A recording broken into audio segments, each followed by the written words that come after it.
কিছু মানুষ রয়েছে তাদের মাথায় যা আসে তাই বলে ফেলে। কারোর সাথে আপনার 6 মাস পরে দেখা হলো কোনো একটা পার্টিতে, ঈদের সময় অথবা অন্য কোথাও, হে আসসালামু আলাইকুম, আপনি তো মোটা হয়ে গেছেন, সবার সামনেই। এটা কেমন কথা? আপনি এটা মনে মনে আনতে পারেন আর নিজের মনে মনে মাশাআল্লাহ বলতে পারেন, কিন্তু সবার সামনে কেন আপনাকে এই কথা বলতে হবে? হেই, তুমি তো কয়েক বছর আগে পড়ালেখা ছেড়ে দিয়েছিলে, এখনো পাশ করোনি, এখনো ফেল অবস্থাতে আছো। মানুষ আপনাকে এরকম কথা বলে আর এটা আপনাকে রাগান্বিত করে। এই অবস্থায় কি করবেন? আল্লাহ বলেছেন এটা আপনার মনের বিনয় প্রকাশের অংশ। এভাবেই আল্লাহ আমাদের বিনয় যাচাই করবেন। আর প্রসঙ্গক্রমে তারাই হয়ে থাকে আমাদের সবচেয়ে কাছের মানুষ, যার অর্থ আপনি এই ধরনের পরিস্থিতিতে বারবার বারবার বারবার পড়বেন। কিভাবে এটা থেকে বেরিয়ে আসবেন? আল্লাহ বলছেন ওয়াইযা খাতাবাহুমুল জাহিলুনা ক্বালু সালামা। এটা দিয়ে কতিপয় জিনিস বোঝায়। আমি এখানে সেই কয়েকটি শিক্ষা নিয়ে আলোচনা করব। যখন এমনটা ঘটবে আপনার তাৎক্ষণিক প্রতিক্রিয়া হবে শান্তি, ক্বালু সালামা। এটা দ্বারা বিদায় বোঝাতে পারে। আপনি বলবেন সালাম, আমি আর এই আলোচনা চালিয়ে যেতে চাই না, আমি সম্মানজনকভাবে আপনাকে বিদায় জানাবো। ও দাঁড়ান, আমার তো একটা মিটিং আছে। এর বাকি অংশটুকু আপনি মনে মনে বলতে পারেন আল্লাহর সাথে দোয়া করার জন্য, কিন্তু এটা তার কাছে প্রকাশ করার প্রয়োজন নেই। শুধু বলুন যে আমার একটা মিটিং আছে, আর সেখান থেকে চলে আসুন, কারণ আপনি এটা নিতে পারবেন না। তারা সেখান থেকে বেরিয়ে আসে সম্মানজনকভাবে, এটা একটা অর্থ। যখন জঘন্য মানুষ আপনার কাছে আসে, বেরুবার পথ খুঁজে বের করবেন। কোরআন এই সূরাতে আরো পরে যা বলেছে যে মাররু কিরামা, সম্মানজনকভাবে তারা এটা অতিক্রম করে চলে যায়। কিছু কিছু মানুষ আছে যারা এমন কথা বলতে চায় যা আপনাকে রাগান্বিত করবে। তারা আসলে এটা করে মজা পায়। তারা কথা বলবে শুধু আপনাকে উত্তেজিত করার জন্য। আর তাদের কেউ কেউ জানে যে ঠিক কি বলতে হবে, কারণ তারা আপনার সাথে আগেও কথা বলেছে। আর তারা জানে যে কোন জিনিস আপনাকে রাগিয়ে তুলে, তাই তারা জানে যে কোন বাটনটি প্রেস করতে হবে আর কিভাবে আপনাকে বিরক্ত করতে হবে। আপনি বসে আছেন, আমি উত্তেজিত হব না, আমি উত্তেজিত হব না, আমি উত্তেজিত হব না, কিন্তু তার কথা শুনে আপনি বিশাল দানবে পরিণত হয়ে গেলেন, যার ফলে সব ধ্বংস হয়ে যাবে। আর সেই ক্ষেত্রে আপনাকে আগে এটা রোধ করতে হবে। আপনি এখানে কথা বলতে পারেন আর বলতে পারেন যে দেখুন, আমি এই বিরোধ চাই না, আসুন শান্তিপূর্ণ সময় ব্যয় করি, আসুন এই বিষয়টা নিয়ে আজ আর কথা না বলি, এতে অনড় থাকুন। এটা দিয়েও ক্বালু সালামা বোঝায়। আমি আপনার সাথে ঝগড়া করতে চাই না, আমি শুধু চাই আলোচনাটা যাতে কুৎসিত পথে এগিয়ে না যায়। কখনো কখনো আমরা ভদ্রতা দেখাই, আর সেই সুযোগে মানুষ আমাদেরকে অসম্মানজনক কথা বলতে থাকে, এবং আত্মবিশ্বাসের সাথে মানুষকে জানিয়ে দিবেন যে তাদেরকে থামতে হবে, তারা সীমা ছাড়িয়ে যাচ্ছে। এটা সঠিক নয়, এমনটা করা সম্মানহীনতা নয়, শিষ্টাচার বহির্ভূত নয়। আপনি নিজের জন্য রুখে দাঁড়াতে পারেন, কিন্তু এটা শুধু মর্যাদাপূর্ণ উপায়ই করতে হবে, এমনভাবে যা শান্তিপূর্ণ। এছাড়াও সালামা শব্দটিকে অনেকেই অবস্থা হিসেবেও দেখেছেন। অন্য কথায়, যখন তারা জবাব দেয় তারা পরিপূর্ণ শান্তিপূর্ণ অবস্থায় থাকে, এটা ভিন্ন একটা অর্থ। যখন জঘন্য মানুষেরা আপনার সাথে কথা বলে, তারা আপনাকে বিরক্ত করে, তারা রাগান্বিত করে, তারা মিথ্যার পর মিথ্যা, মিথ্যার পর মিথ্যা, মিথ্যার পর মিথ্যা বলে, আর আপনাকে সেখানে বসে এটা শুনতে হয় যেন এটা সত্য। আর তারা এটা অন্য মানুষের সামনে বলে, আর আপনি কোনো কারণ ছাড়াই ঝামেলায় পড়ে যান। যখন আপনি জবাব দেন, আপনার জবাব যাই হোক, জবাবটা শান্ত হওয়াটাই উত্তম। যখন জবাব দিবেন, আপনাকে শান্ত এবং পরিশীলিত হতে হবে। এটাই ক্বালু সালামা। আর যারা জীবনে এটা ধারণ করতে পারে, তারা আল্লাহর কাছে বিশেষ মানুষ, ইবাদুর রহমান। অন্য কথায়, এই অনুপ্রেরণাটিকে আমাদের মনে রাখতে হবে। সেই রকম সময়ে যেই ব্যক্তির সাথে আপনি কথা বলছেন সে এর যোগ্য না, বরং সে হয়তো চপটাঘাত পাওয়ার যোগ্য। আপনাদের কেউ কেউ হয়তো প্রতিউত্তর দেয়ায় খুবই পারদর্শী, কেউ হয়তো আপনাকে বিদ্রুপাত্মক কিছু বলছে, আপনি তাকে কথা দিয়ে পিষে ফেলতে পারবেন। ও মাই গড, আপনার মাথায় যে জবাবগুলো আসে, তালিকা করা একাধিক জবাব, আমি কি এ বি সি বলবো নাকি উপরের সবগুলো একসাথে বলবো, আপনার মাথায় এটা চলছে। আর সেই মুহূর্তে যখন আপনি বিরত হওয়ার সিদ্ধান্ত নেন, কঠিনভাবে না বলার, প্রতিক্রিয়া না দেখানোর, শান্ত থাকার সেই শক্তি অর্জনের জন্য আপনার আর আমার অনুপ্রেরণা যা হবে তা হলো, আমি ইবাদুর রহমানের মধ্যে শামিল হতে চাই। আমি ভুলে যাব যে আমি এই অপ্রীতিকর কথোপকথনে রয়েছি, কারণ ঠিক এখনই আমি আল্লাহর সংস্পর্শে রয়েছি, আর তার বিশেষ রহমত আমার উপর বর্ষিত হচ্ছে। সেই জন্যই তিনি আমাকে এই পরিস্থিতিতে ফেলেছেন, যাতে আমি তার নৈকট্য অর্জন করতে পারি। এটা আসলে একটা আশীর্বাদ। এই অপ্রীতিকর সঙ্গগুলো আসলে একটা আশীর্বাদ, যাতে আমি তার নৈকট্য পেতে পারি। সুবহানাল্লাহ। ওয়াইবাদুর রহমানিল্লাযীনা ইয়ামশুনা আলাল আরদি হাওনা ওয়া ইযা খাতাবাহুমুল জাহিলুনা ক্বালু সালামা। লক্ষ্য করুন এরপর আল্লাহ কি বলছেন। দ্বিতীয় শ্রেণীর মানুষেরা, তাদের বিশেষ গুণটি বর্ণিত হচ্ছে। প্রসঙ্গক্রমে এর অর্থ এটা না যে তারা অন্য কিছু করে না, যেমন তারা নামাজ পড়ে না, তারা হালাল খাবার গ্রহণ করে না, এগুলো তো থাকতেই হবে, তারা তো ইতিমধ্যে ইবাদ। এগুলো হলো ইবাদ হওয়ার বাইরের অতিরিক্ত গুণাবলী। দ্বিতীয় মহান গুণটি কি? দ্বিতীয় শ্রেণীর এই মানুষেরা যারা আল্লাহর কাছে প্রিয়, কোন জিনিসটা তাদের বিশেষ মানুষে পরিণত করেছে?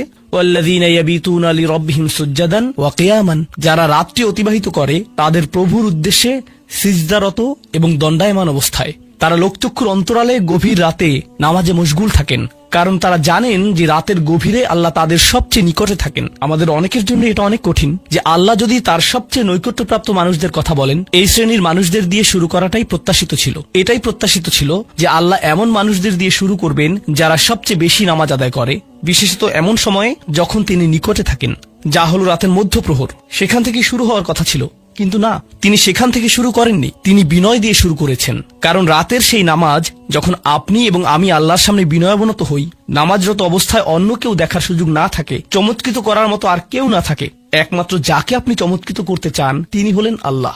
আপনার আত্মাভিমান চলে গিয়েছে, আল্লাহর সম্মুখে দণ্ডায়মান হয়ে আপনি পূর্বেকৃত সকল অপরাধ স্বীকার করেছেন, আল্লাহর সাথে আপনি উন্মুক্ত আলোচনায় রত আছেন, সকল অহংকার থেকে মুক্ত হয়ে। যদি নিজেকে অহংকার মুক্ত করতে চান, প্রথম ধাপটি হলো আপনি কি মানুষের সামনে অহংকারকে বিসর্জন দিতে পারেন, আর তারপর আল্লাহর সম্মুখে উপস্থিত হন।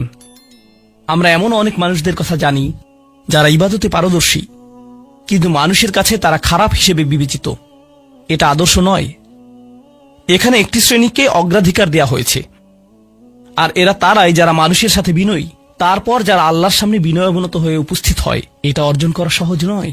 কিন্তু যদি সপ্তাহে একবার, আমি জানি যে এটা কঠিন হবে, কিন্তু সপ্তাহে একবার আপনি মসজিদে ইশার নামাজ পড়লেন, আর এরপর সরাসরি বাসায় চলে গেলেন আর ঘুমিয়ে পড়লেন, আর সেটা তখনই সম্ভব হবে যদি আপনি প্রত্যুষে ঘুম থেকে উঠেন, আর এরপর দিনে না ঘুমান। তো ফজরের সময় উঠুন, এরপর ঘুমাবেন না, নিজেকে পরিশ্রান্ত করুন, এশা পড়ুন, এরপর ঘুমাতে যান।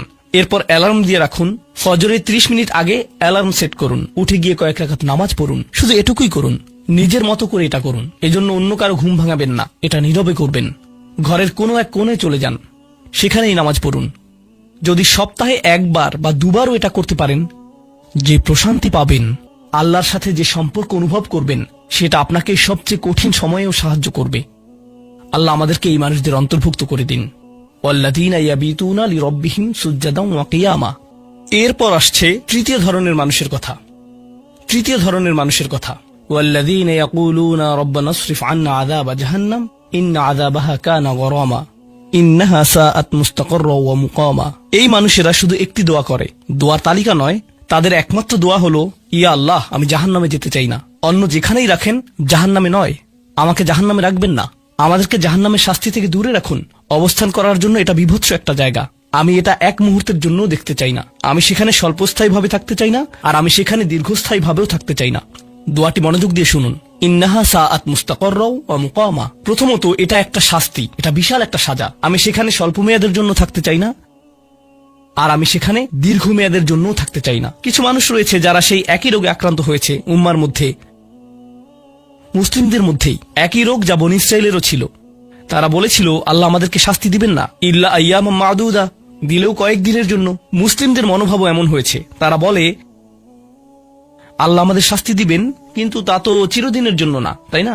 আমরা মুসলিম, একসময় আমরা ঠিকই বেরিয়ে আসবো। ঠিক আছে, ভালো, আমি জাহান্নামে যাব, কিন্তু এটা হবে দীর্ঘ সাপ্তাহিক ছুটির মতো, আর তারপর আমার আর সমস্যা নেই। দেখুন আল্লাহর নৈকট্যপ্রাপ্ত মানুষদের দোয়া। তারা আল্লাহকে বলছেন, ও আল্লাহ, আমি জাহান্নামে যেতে চাই না, স্থায়ী ভাবে না, অস্থায়ী ভাবেও না। আমি স্বীকার করছি যে অবস্থানের জন্য এটা বিভৎস একটা জায়গা, মুস্তাকাররান ওয়া মুকামা। শুধু থামার স্থান হোক অথবা চিরকালীন স্থান হোক, আমি এগুলোর কোনোটাই চাই না। আজকে আমি সূরাতুন নিসার দুটি আয়াত শেয়ার করতে চাই। একটি আয়াতে আল্লাহ বলছেন সবার আগে কোন কোন পাপগুলো থেকে আমাদেরকে দূরে থাকা প্রয়োজন। অনেক সময় একজন মুসলিমের জীবনে কাজের অগ্রাধিকার নির্ধারণের ক্ষেত্রে সঠিকভাবে বুঝের অভাব দেখা দেয়। কিছু কিছু কাজ অন্য কাজের চেয়ে বেশি গুরুত্বপূর্ণ, অন্যান্য কাজের চেয়ে আপনার নামাজ বেশি জরুরি। ইসলামের এমন অনেক আমল রয়েছে যা জীবনকে সৌন্দর্যমণ্ডিত করে তুলবে, কিন্তু সেই কাজগুলো গুরুত্বর দিক থেকে নামাজের কাছাকাছি পর্যায়েও নেই, বা পাপ কাজের ক্ষেত্রেও এরকম প্রাধান্য রয়েছে। অনেক আমল রয়েছে যেগুলো আমাদের করা উচিত, যেমন ঘরে প্রবেশের সময় ডান পা দিয়ে প্রবেশ করা উচিত, টয়লেটে প্রবেশের সময় বাম পা দিয়ে প্রবেশ করা উচিত, এবং নির্দিষ্ট দোয়াগুলো পড়া উচিত। এ ধরনের আমলগুলো করার চেষ্টা থাকা উচিত, এগুলো উপেক্ষা করার কোনো সুযোগ নেই। কিন্তু এমন অনেক পাপ কাজ রয়েছে যেগুলো করা কবিরা গুনাহ। অনেক সময় এই অগ্রাধিকার নির্ধারণের ক্ষেত্রে মানুষ যখন সঠিক জ্ঞানের অভাব থাকে, তখন তারা ছোট ছোট ব্যাপারকে বেশি গুরুত্ব দেয়। তারা নিশ্চিত করতে চায় যে আমি অমুক অমুক সুন্নাহ ঠিকভাবে পালন করছি তো, অমুক অমুক দোয়াগুলো নিয়মিত পড়ছি তো, শুক্রবারে সূরাতুল কাহফ পড়ছি তো, ইত্যাদি ইত্যাদি। তো তারা ছোট ছোট আমলগুলো সঠিকভাবেই আদায় করে, কিন্তু একই সময়ে চোখের সামনে থাকা বিশাল বিশাল গুনাহগুলো অনায়াসেই করে ফেলে। করার সময় দ্বিতীয়বার চিন্তাও করে না। যেমন ধরুন হারাম উপার্জনের টাকা, জিনা করা, সুদ, এরকম বড় বড় গুনাহ, বিরাট বিরাট শয়তানি পাপগুলো সে অনায়াসেই করে যায়। মনে হয় যেন চোখ থাকতেও সে অন্ধ। ছোট ছোট আমলগুলো আপনি ঠিকই গুরুত্ব দিয়ে করে যাচ্ছেন, যেন মনে মনে ভালো ফিল করতে পারেন যে যাক, আমি তো ধর্ম পালন করছি। এজন্যই কোরআন আমাদেরকে বিভিন্ন আমলের সঠিক অনুপাত ঠিক করে দিয়েছে। আল্লাহ এই আয়াতে বলছেন, ইনতাজতানিবু কাবাইরা মা তুনহাউনা আনহু, যদি তোমরা নিষিদ্ধ কাজের বড় বড়গুলো হতে বিরত থাকো। সুতরাং দেখা যাচ্ছে এমন অনেক বড় বড় পাপ রয়েছে যেগুলো থেকে আমাদের অবশ্যই বিরত থাকতে হবে। যদি আমরা এটা করতে পারি, তাহলে ছোট ছোট পাপের ক্ষেত্রে আল্লাহ বলছেন, নুকাফিরু আনকুম সাইয়্যাতিকুম, তাহলে আমি তোমাদের ছোট ছোট পাপগুলো ক্ষমা করে দেব। অর্থাৎ আগে সিরিয়াস ব্যাপারগুলো যত্ন নাও।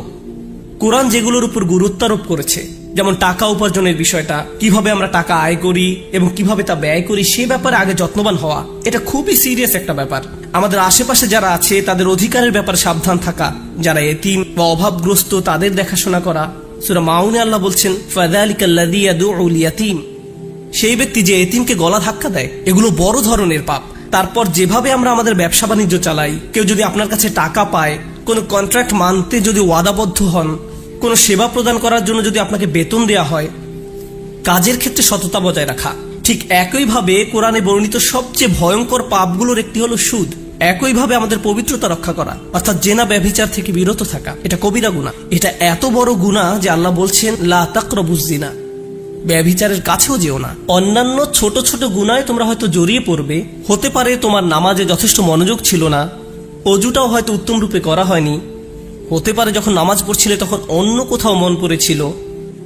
হতে পারে হজ বা উমরা করার সময় কিছু কিছু নিয়মকানুন ঠিকমতো পালন করতে পারোনি। কখনো কখনো হয়তো ধৈর্য হারিয়ে ফেলেছিলে। এই ছোট ছোট বিষয়গুলো ক্ষমা করে দেয়া হবে, কারণ তোমরা বড় বড় পাপ থেকে বিরত ছিলে। ছোট বড় পাপের এমন একটি তারতম্য কোরআনে জোর দিয়ে উপস্থাপন করা হয়েছে। কিন্তু এই আয়াতের যে ব্যাপারটি আমার কাছে বেশ চমৎকার লেগেছে, সেটা শুধু তিনি যে আমাদের পাপগুলো উপেক্ষা করবেন তা নয়, বরং এই পাপগুলোর কথা মনে করে আমরা প্রায় লজ্জিত হয়ে পড়ি। আল্লাহ এর সাথে সাথে আরো যোগ করে বলেন, অনুদখিলকুম মুদখলান কারিমা, এবং সম্মানজনক স্থানে তোমাদের প্রবেশ করানো হবে। অন্য কথায়, ওই ছোট ছোট ত্রুটিগুলোকে উপেক্ষা করে তোমাদেরকে সম্মানিত করা হবে, মর্যাদা দেয়া হবে। আর ওই সব লজ্জাজনক ব্যাপারগুলো তোমাদের রেকর্ড থেকে মুছে ফেলা হবে। তাই যখন তোমরা আল্লাহর সামনে আসবে, অপমানিত হবে না, তোমাদের সম্মানজনক স্থানে প্রবেশ করানো হবে। এই আয়াতের আরেকটি ব্যাপারও আমার কাছে বেশ চমৎকার মনে হয়েছে। এই আয়াতের পূর্বের কয়েকটি আয়াতে কিছু কিছু কবিরা গুনাহ নিয়ে কথা বলা হয়েছে, যেমন ব্যবসায় প্রতারণা করা, কাউকে অন্যায়ভাবে হত্যা করা।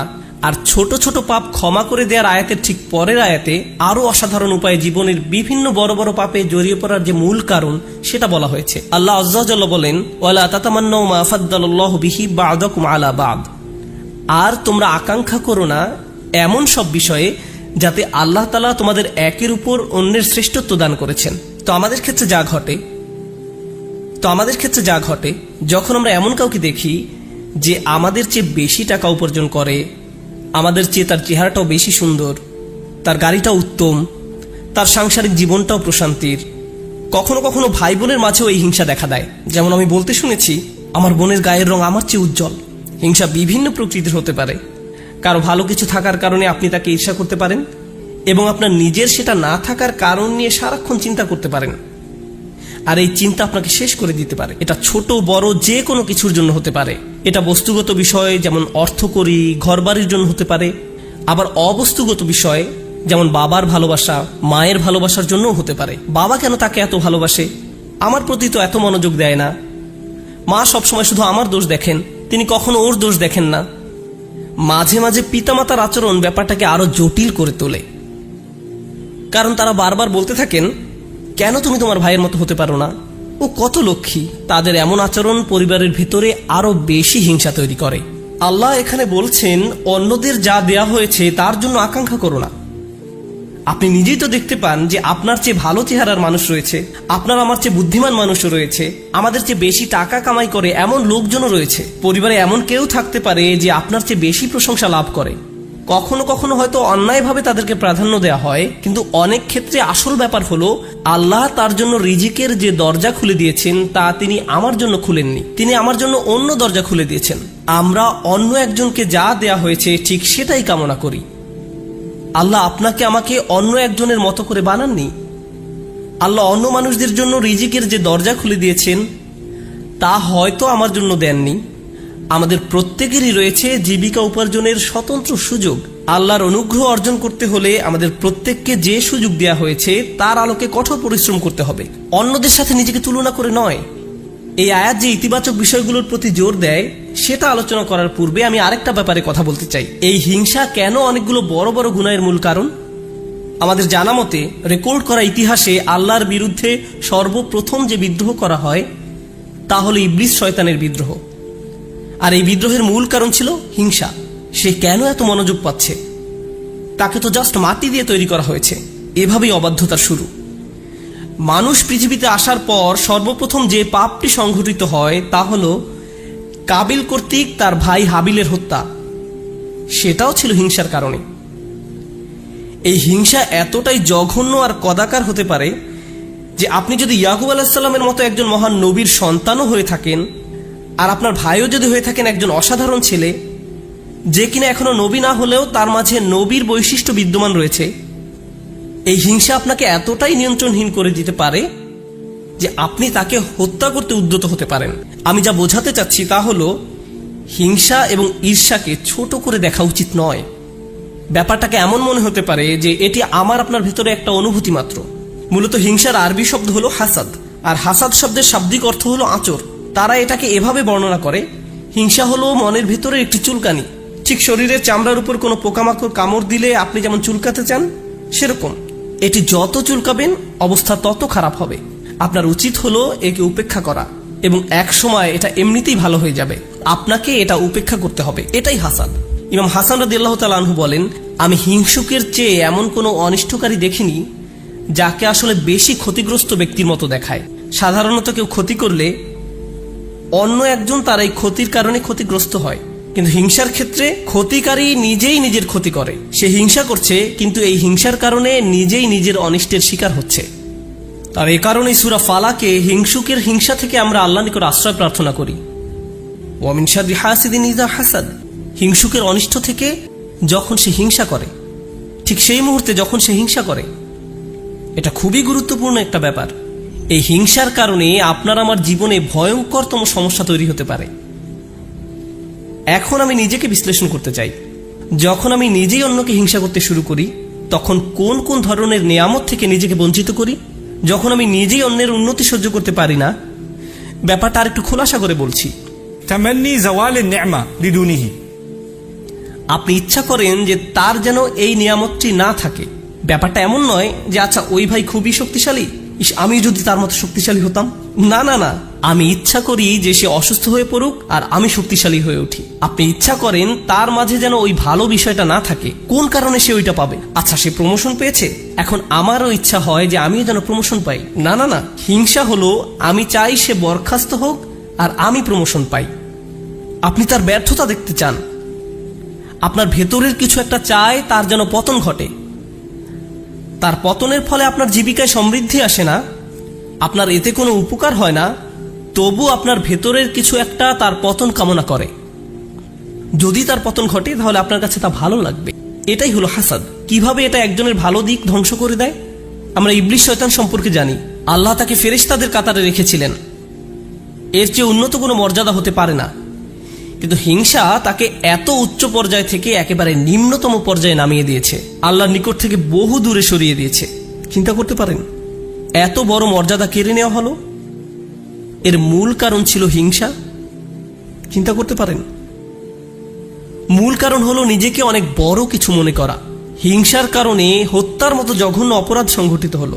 আল্লাহ সূরা আরাফে বর্ণনা করেন, কাআন্নামা কাতালান নাসা জামিআ, সে যেন গোটা মানব জাতিকে হত্যা করলো। হিংসার কারণে হত্যার মতো জঘন্য অপরাধ সংঘটিত হলো, আর এই মহাপাপের মূল কারণও ছিল হিংসা।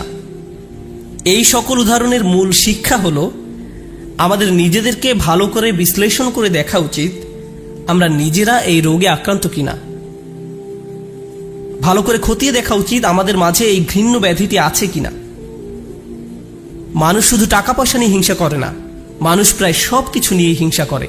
পরিবারের সবার মনোযোগের কেন্দ্রবিন্দু হওয়া, এটা এমনকি ধর্মীয় পরিমণ্ডলেও ঘটতে পারে। ভাই জানেন, অমুক শায়েখ, তার ভিডিও মানুষ বেশি দেখে। আপনি তার ফলোয়ারদের সাথে নিজের ফলোয়ারদের তুলনা করছেন কেন?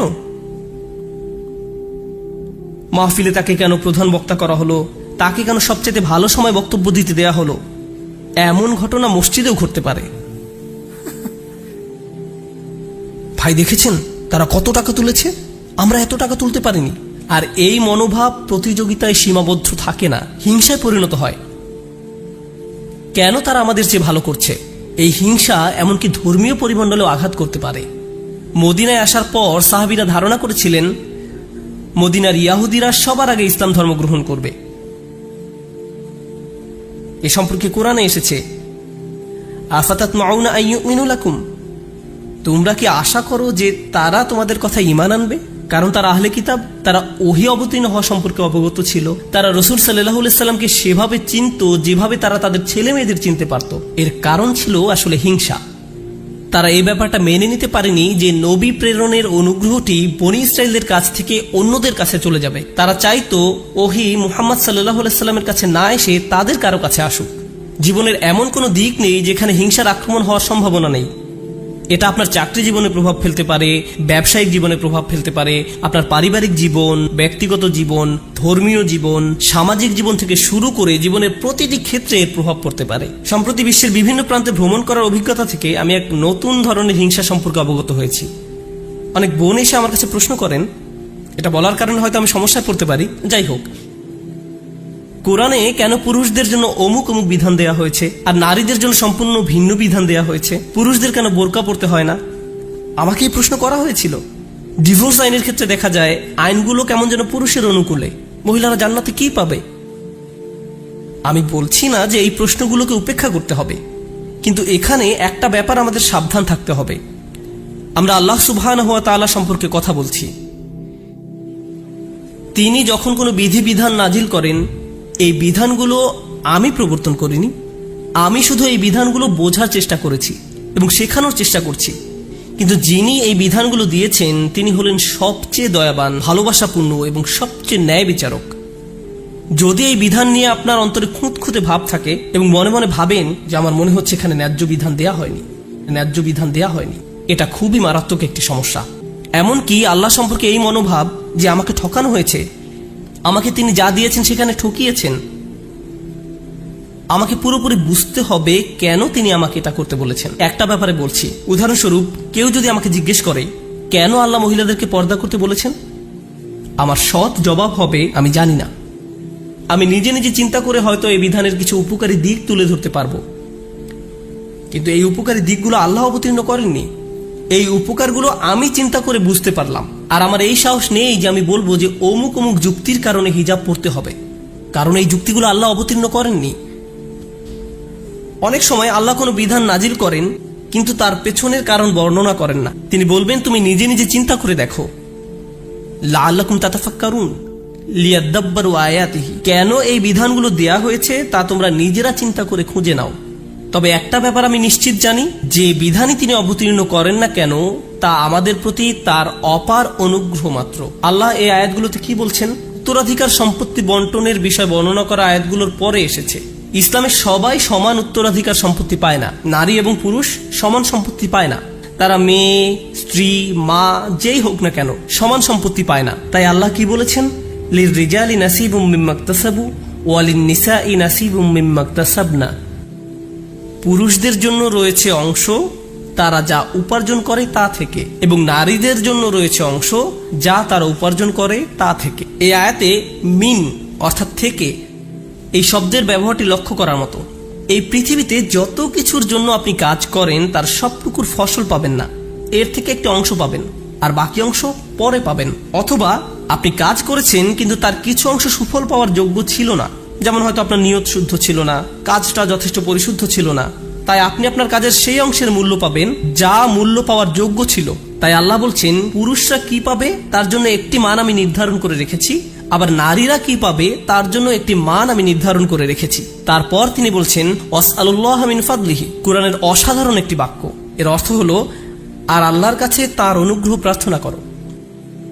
এখানে ফাদল দ্বারা শুধু অনুগ্রহ বোঝায় না। হিংসার ক্ষেত্রে হিংসুক ব্যক্তি মনে করে অমুক আমার চেয়ে বেশি ফাদল পেয়েছে, অমুক ব্যক্তি সম্পত্তির দিক থেকে আমার চেয়ে বেশি ফাদল বা অধিক আনুকূল্য পেয়েছে, অথবা চেহারা সুরতের দিক থেকে বা সুযোগ সুবিধার দিক থেকে বেশি আনুকূল্য পেয়েছে। বাসায় কোনো মেয়েও এমনটা অনুভব করতে পারে, কারণ তার বোন বিয়ের সব প্রস্তাব পাচ্ছে, কিন্তু সে পাচ্ছে না। আমার বোন আমার চেয়ে বেশি ফাদল পেয়েছে। আল্লাহ বলছেন যদি তুমি ফাদল পেতে চাও তাহলে আল্লাহর অন্য কোনো সৃষ্টির চেয়ে বেশি চাওয়ার পরিবর্তে সরাসরি আল্লাহর কাছ থেকে নিজের জন্য ফাদল চাও। নিজেকে অন্যদের সাথে তুলনা করা বন্ধ করো, বরং আল্লাহর নিকট থেকে তুমি নিজের জন্য কি পেতে পারো তার দিকে মনোযোগ দাও।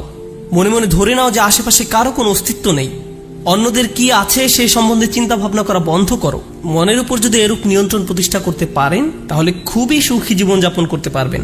যদি কখনো এমনটা হয় যে তুমি ক্লাসে বসে আছো, স্যারের বক্তব্য শুনতে পাচ্ছ, কিন্তু কিছুই বুঝতে পারছো না, মনে মনে ভাবছো আমি জানি না আমি কোন স্বর্গে বাস করছি, কিন্তু তোমার পাশের ছেলে বা মেয়েটি প্রতিবার হাত তুলে স্যারের প্রত্যেকটা প্রশ্নের জবাব দিচ্ছে আর তোমার মন বিষিয়ে উঠছে। মনে মনে ভাবছো যদি মেয়েটাকে কষে একটা চর দিতে পারতাম, আমি তাকে সহ্য করতে পারছি না, কারণ সে সব প্রশ্নের উত্তর দিচ্ছে।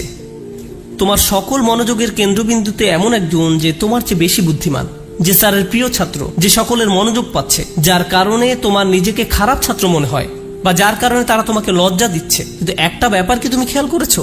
তুমি সেখানে বসে আছো শুধু তুমি এবং শিক্ষক। তুমি এখানে এসেছো শিখতে, অন্যের দোষ না দিয়ে তোমার উচিত নিজেকে দোষ দেয়া। হায় হায়, আমি আমার মনোযোগ হারিয়ে ফেলেছি। নিজের কাছে ব্যাখ্যা দাবি করো কেন তুমি মনোযোগ হারালে। প্রশ্ন করতে গিয়ে লজ্জা অনুভব করো না। তুমি এখানে এসেছো নিজের উন্নতি সাধন করতে, অন্যদেরকে নিজের মূল্য বোঝাতে নয়। তুমি এই জন্য শিখতে আসনি। একই কথা প্রযোজ্য চাকরির জায়গায়, পরিবারের। অন্য কাউকে বেশি দাম দেওয়া হচ্ছে বলে আপনি নিজেকে গুটিয়ে ফেলবেন না। যদি কোনো অন্যায় করা হয় আপনি কথা বলুন, কোনো কিছু যদি বলার থাকে বলুন। যদি কোনো কিছু আপনাকে বিরক্ত করে ভেতরে ভেতরে জ্বলবেন না এবং এটাকে বড় হতে দিবেন না, নিজের ভেতরে ঘৃণা তৈরি হতে দিবেন না। আমরা আল্লাহর নিকট যে দোয়াগুলো করি তার একটি হলো ওয়ালা তাজআল ফি কুলুবিনা গিল্লাল লিল্লাযিনা আমানু, ঈমানদারদের বিরুদ্ধে আমাদের অন্তরে কোনো বিদ্বেষ রেখো না। যখন আমরা কিয়ামতের দিন তার সামনে দণ্ডায়মান হব তখন যেন আমাদের অন্তরে ঈমানদারদের বিরুদ্ধে কোনো গিল বা খারাপ অনুভূতি না থাকে। আমরা দুনিয়াতেও এটা চাই না, আর জান্নাতে আল্লাহ আমাদের থেকে তা দূরে রাখুন। তাই এই ব্যাপারটা পার্থিব জীবনে ঘটতে পারে। এমন হতে পারে যে কারো বিরুদ্ধে আপনার অন্তরে হিংসার মনোভাব তৈরি হচ্ছে। ও, সে তো এই পজিশন পাওয়ার যোগ্য নয়, সে তো অমুক কাজ করার যোগ্য নয়। আপনার অন্তরে যদি এমন অনুভূতি তৈরি না হয় তাহলে সেটা খুবই ভালো। কিন্তু অনেক মানুষ আছে যারা এভাবে চিন্তা করে ওই লোক আমার চেয়ে অনেক বেশি বেতন পায়, সে কেন আমার চেয়ে বেশি বেতন পাবে? তারা কত টাকা বেতন পায় বা না পায় তার সাথে আপনার সম্পর্ক কি? আপনি কি করেন? আপনি কি অর্জন করেছেন? আপনার যদি মনে হয় যে আপনার আরো বেশি বেতন পাওয়া উচিত তাহলে ব্যাপারটা যথাযথ কর্তৃপক্ষকে বলুন। ওয়াসআলুল্লাহ মিন ফাদলিহি, আল্লাহর কাছে তাঁর অনুগ্রহ প্রার্থনা করুন। ইন্নাল্লাহা কানা বিকুল্লি শাইইন আলিমা, নিঃসন্দেহে আল্লাহ তাআলা সর্ববিষয়ে জ্ঞাত। যখন আমরা অন্যের সাথে নিজেকে তুলনা বন্ধ করব, যখন পুরুষ বা নারী হিসাবে কি পেলাম বা কি পেলাম না এসব নিয়ে চিন্তা করা বন্ধ করব, অমুক অমুক ব্যক্তির কারণে আমি পেছনে পড়ে আছি এমন চিন্তা করা বন্ধ করব, আপনার এবং আল্লাহর মাঝে আর কেউ নেই। যদি কোনো বিষয়ে অগ্রগতি অর্জন করতে চান সরাসরি আল্লাহকে বলুন ওয়াসআলুল্লাহ মিন ফাদলিহি। অন্যথায় সারা জীবন ধরে কেবল অন্যের বিরুদ্ধে অভিযোগই করে যেতে পারবেন। কিভাবে তারা আপনার প্রতি অন্যায় করেছে, কিভাবে তারা আপনাকে সুযোগ থেকে বঞ্চিত করেছে, কিভাবে সবাই পেয়েছে কিন্তু আপনি পাননি। আর এভাবে অভিযোগ করলে আপনার জীবন তো দুর্দশাগ্রস্ত হবেই, আপনার কারণে আপনার আশেপাশের মানুষের জীবনও দুর্বিষহ হয়ে পড়বে। এই আয়াতটি নিয়ে সর্বশেষ যা শেয়ার করতে চাই, বিশেষ করে যখন আমরা তেলাওয়াত করি ওয়া মিন শাররি হাসিদিন ইযা হাসাদ, এখানে ইযা শব্দটির দিকে বিশেষ মনোযোগ দিন। কেউ কেউ বলেন এখানে হাসাদকে বর্ণনা করা হয়েছে একটি গুণ হিসেবে, শুধুমাত্র শব্দগতভাবে ইসমে ফাইল হিসেবে নয়, বরং একজন মানুষের একটি খারাপ গুণ হিসেবে, অর্থাৎ এমন ব্যক্তি যার মাঝে হিংসার প্রবণতা আছে। কিন্তু ইজা শব্দটি একটি বিষয়ের প্রতি বিশেষ ইঙ্গিত করে। আপনার মাঝে যদি এই গুণটি থেকে থাকে তাহলে কোনো এক সময় কুৎসিত উপায়ে এর প্রকাশ ঘটবে, আজ না হোক কাল। খারাপ কিছু একটা আপনি করে বসবেন, কারণ আপনার মাঝে খারাপ গুণটি আছে। আপনি নিজেও হাসিদ হতে চান না, হিংসুক হতে চান না, আবার যারা হিংসা করে তাদের অনিষ্ট থেকে বাঁচতে চান। আমরা দোয়া করি আল্লাহ যেন আমাদেরকে হিংসুক হওয়া থেকে রক্ষা করেন এবং যারা আমাদের বিরুদ্ধে হিংসা করে তাদের অনিষ্ট থেকেও যেন রক্ষা করেন। আল্লাহ যেন আমাদের ভালো কাজগুলোকে নষ্ট হওয়া থেকে রক্ষা করেন। আমরা জানি রাসূল সাল্লাল্লাহু আলাইহি সাল্লাম বলেছেন, আগুন যেমন শুকনো কাঠ জ্বালিয়ে ফেলে, তেমনি হিংসাও একজন ব্যক্তির ভালো কাজগুলোকে জ্বালিয়ে দেয়। কেন তিনি এমনটি বলেছেন? কারণ যখন আপনার মাঝে হিংসা দেখা দেয় তখন আপনার পক্ষে কৃতজ্ঞ হওয়া অসম্ভব। কারণ যখন হিংসা করেন তখন আপনার কি নেই কেবল তা নিয়েই আপনি চিন্তা করেন। আর আল্লাহর সাথে আমাদের সম্পর্ক নির্ভর করে একটি বিষয়ের উপর, তা হলো আমাদের কি কি আছে তা সব সময় স্বীকার করে যাওয়া। এভাবেই আমরা আল্লাহর প্রতি কৃতজ্ঞ হয়ে উঠি। যদি আপনার অন্তরে হিংসার বসবাস থাকে তাহলে কোনোভাবেই আপনার পক্ষে আবদান শাকুরা অর্থাৎ আল্লাহর কৃতজ্ঞ বান্দা হওয়া সম্ভব নয়। আল্লাহ আযজা ওয়া জাল্লা আমাদের অন্তর থেকে হিংসা দূর করে দিন, আমাদেরকে সত্যিকার অর্থে কৃতজ্ঞ বান্দা বানিয়ে দিন। আল্লাহ সঠিকভাবে তার অনুগ্রহ চাওয়ার মতো তৌফিক দান করুন এবং আমাদের জীবনকে আরো সুন্দর করে দিন।